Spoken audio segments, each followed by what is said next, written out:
Hello guys, welcome to my new video. Today we're going to talk about the next gubernatorial elections in the USA, the state of Virginia or the Commonwealth of Virginia and the state of New Jersey. They're going to happen this year in November as you know.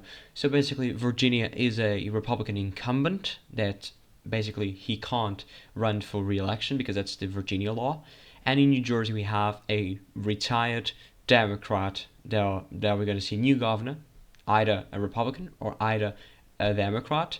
The first female, I think, in New Jersey, if elected, Mikey Sherrill will be probably the next governor of New Jersey.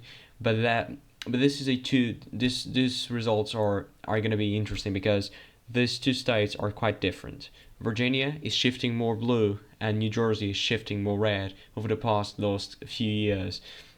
So I'm gonna say Virginia is gonna end like this one, which is a likely margin, not a very likely margin, but a likely margin. I'm gonna say New Jersey as a lean margin because I think New Jersey is gonna be more competitive than Virginia, even though Virginia has a Republican governor this time. Glenn Youngkin was very popular, especially in the suburbs around Fairfax. This is the map of the last gubernatorial election.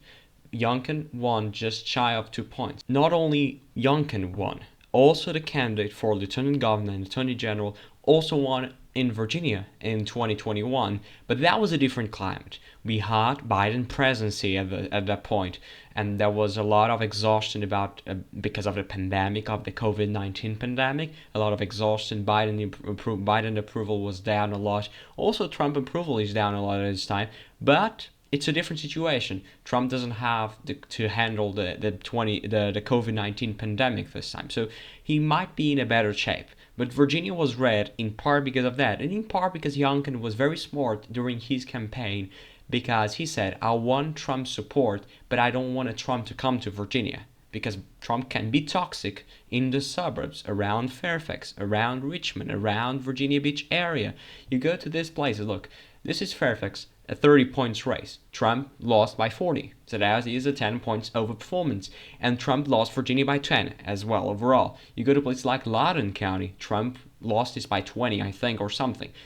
Terry McAuliffe, a former governor, he only won by 11 points. I know it is a big win still, but Glenn Youngkin was able to narrow it down, and that's the most important part here in the election. You need to narrow the margins, and Glenn Youngkin was very successful at doing that. Chesterfield County, a suburb just to the south of Richmond, Trump lost here. Biden won here. Trump won in 2016. Biden won in 2020. Harris won again by a bigger margin in 2024. And basically, Chesterfield was a flip. Glenn Youngkin won in Chesterfield County, and that was a very important news for his campaign to win the election. Then you go to the areas of Virginia Beach area. Glenn Youngkin won by 8 in Virginia Beach. In Chesapeake, he won by just shy of 6. And that matters because in a very close election, you go to places like this. This is the suburbs. The suburbs decide close presidential elections. And not only presidential, but only gubernatorial. And this was the key for Youngkin's success. And then you think about it. Oh, but in the rural parts, did he do as good as Trump?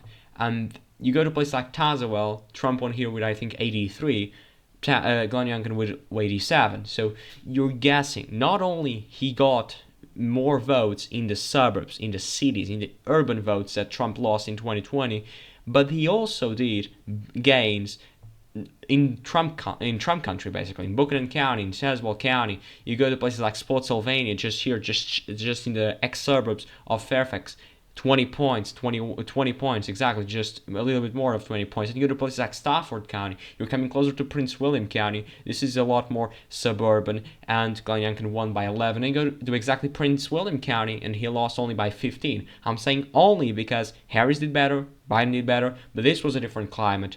And this is part of why I think that Virginia is going to be less competitive this year. Probably Abigail Spanberger, the Democratic candidate, will probably win almost 10 points or even more than that. I think that's possible because Trump approval rating is down because of Epstein. We don't know if probably because of the cost of living is going up. But that's not Trump's fault. But I know he promised during the campaign to lower cost of living. That's not possible.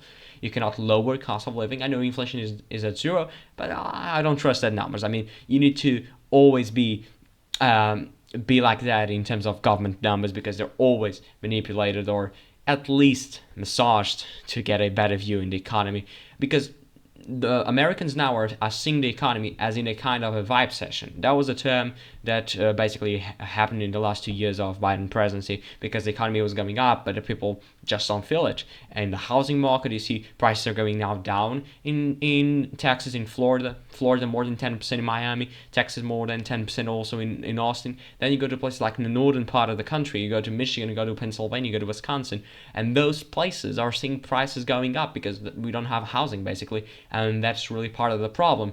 And people are moving to Florida basically. Actually, the candidate for New York mayoral election, Andrew Cuomo, is saying that he's gonna go live in Florida if Zohran Mamdani wins the election, which is a pretty interesting statement by him.